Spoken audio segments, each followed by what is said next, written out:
Good morning, students. Today we are going to start chapter number 8, Reaching Grandmother's House. This is the continuation part of last chapter.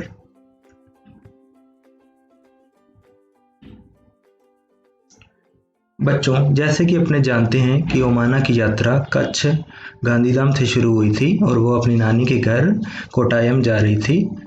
तो चलिए पढ़ते हैं इस chapter में आगे। बच्चों, ओमाना की यात्रा 16 मई से स्टार्ट हुई थी और आज है 17 मई और रात के बजे हैं 11:30। After our long train journey we reached Kottayam in the night. Train के हमारे लंबे सफर के बाद हम रात में कोटायम पहुंचे। बच्चों, ये मैप केरला का है और आप देखिए इस मैप में कोटायम कहाँ पर है। और बच्चों, ये कोरिकोड है जहां पर सुनील की फैमिली उतरी थी। Valiamma's house was not far from the station and we had to take 2 auto rickshaws to get there. वलियम्मा का घर स्टेशन से ज़्यादा दूर नहीं था और हमने वलियम्मा के घर जाने के लिए 2 ऑटो रिक्शा लिए थे। By then I was very sleepy and did not even wait to eat anything. तब से मुझे बहुत नींद आ रही थी और मैंने कुछ खाने का भी इंतजार नहीं किया था। I took a bath and slept. मैं नहाकर सो गई थी। I thought I had just fallen asleep when अम्मा woke me up again. मुझे लगा कि मैं अभी अभी तो सोई थी जब अम्मा ने मुझे फिर से जगा दिया। We got ready, took our luggage and went to the bus stand. हम फिर से रेडी हो गए और हमने हमारा सामान लिया और हम बस स्टैंड पर चले गए थे। वलियम्मा's family also came with us. वलियम्मा की फैमिली भी हमारे साथ आई है। We were 10 people and had a lot of luggage too. हम 10 लोग थे और हमारे पास खूब सारा सामान भी था। The bus conductor came and Appa bought tickets for all of us. Bus conductor आया और अप्पा ने हम सबके लिए टिकट खरीदे। We managed to get seats. हमें हमारी सीट मिल गई थी।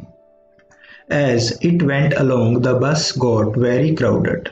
जैसे जैसे बस आगे बढ़ती गई, मीनिंग आगे के बस स्टॉप पर जाती गई, बस में बहुत सारी भीड़ हो गई थी।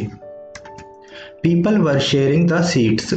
लोग अपनी सीट को दूसरे लोगों से भी शेयर कर रहे थे। बच्चों, सीट शेयरिंग का मीनिंग होता है जैसे ट्रेन या बस में कई बार भीड़ ज़्यादा होती है तो 2 सीट पर लगभग 3 या 4 लोग भी कई बार बैठ जाते हैं, तो इसे बोलते हैं सीट शेयर करना। We also had to share our seats. हमें भी हमारी सीट शेयर करनी पड़ी थी। After a long ride, the bus reached the last stop. एक लंबे सफर के बाद बस लास्ट स्टॉप पर पहुंची। I was happy to get off. मैं बस से उतरकर बहुत खुश थी। My legs were stiff. I could hardly stand. मेरी टांगें अकड़ गई थी या मेरी टांगों में दर्द हो रहा था और मैं मुश्किल से खड़ी हो पा रही थी। I thought that we had finally reached अमूमा's village. मुझे लगा आखिरकार हम अमूमा के गांव पहुंच गए हैं। But no, our travel had not ended yet. लेकिन नहीं, हमारी यात्रा अभी भी खत्म नहीं हुई थी। The bus had dropped us by the water side. बस ने हमें पानी के किनारे लाकर छोड़ दिया था। Look, अम्मा pointed across the water. That is where we have to go. अम्मा ने पानी के और इशारा करते हुए कहा कि देखो हमें वहां जाना है। But how will we get there? I wondered. लेकिन हम वहां कैसे जाएंगे? मैं सोचने लगी। Just then I saw a boat coming. There is the ferry. अम्मा said. तभी मुझे एक बोट आती हुई दिखी। अम्मा ने बताया वो एक फेरी है। Immediately, a big crowd of people started getting off, school children, men, women, all with their own packets and luggage. लोगों की भीड़ फेरी से उतरने लगी, जिनमें थे स्कूल के बच्चे, आदमी, औरतें, और वे सब थे अपने सामान के साथ। Amma explained that the ferry was used by people to cross the water and reach the other side. अम्मा ने मुझे समझाया कि लोग फेरी का यूज पानी के दूसरी तरफ पहुंचने के लिए करते हैं। बच्चों, भारत के कुछ राज्य जैसे गुजरात, महाराष्ट्र, गोवा, कर्नाटक, केरला, तमिलनाडु, आंध्र प्रदेश, उड़ीसा और वेस्ट बंगाल, ये सभी क्या हैं, समुद्र के किनारे पर हैं, और इनमें समुद्र का पानी और नदियों का पानी ज़्यादा होने के कारण यहाँ के लोग पानी के दूसरी तरफ जाने के लिए फेरी का यूज करते हैं।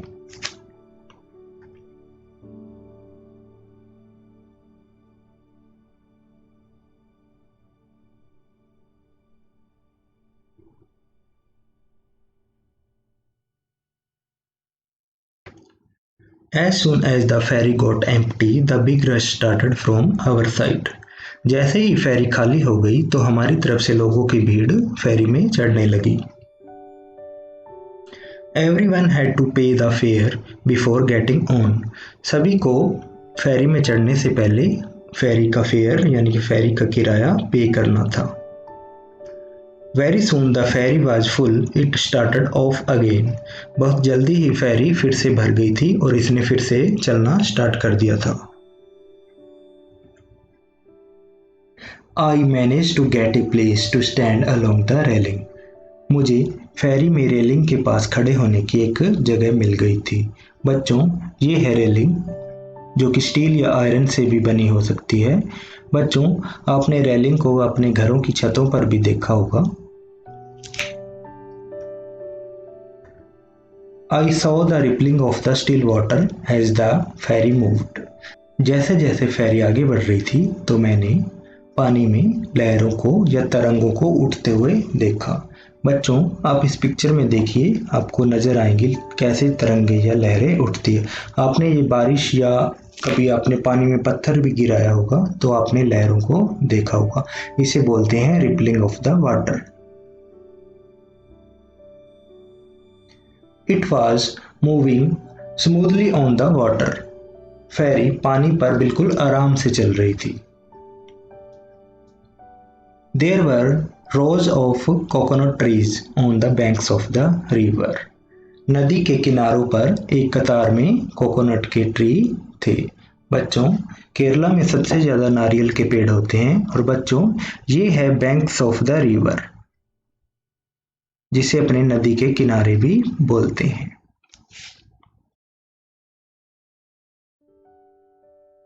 As we moved swiftly, I could see people fishing, washing, bathing and working along the banks.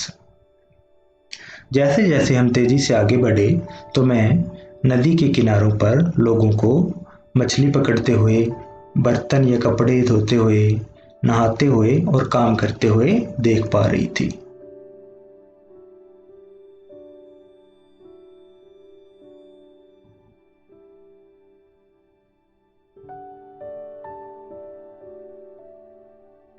Just before the sun disappeared into the water, the ferry reached the island and stopped. सूरज ढलने से पहले फेरी island यानी कि टापू पर पहुंच गई थी।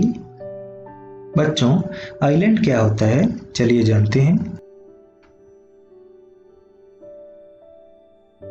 बच्चों, आइलैंड जिसे अपने द्वीप या टापू भी बोलते हैं, वह क्या होता है, नदी, समुद्र या एक झील में जमीन का एक ऐसा टुकड़ा होता है जो चारों ओर पानी से घिरा रहता है। It was time for us to get off. और अब हमारा समय आ गया था फेरी से नीचे उतरने का, मीनिंग हम पहुंच गए थे। At last we reached Amuma's place. What a long and interesting journey it has been. आखिरकार हम अमूमा के घर पहुंच गए थे। अमूमा बोलते हैं बच्चों नानी को, यानी कि हम अपने नानी के घर पहुंच गए थे। कितना लंबा और मजेदार सफर था यह।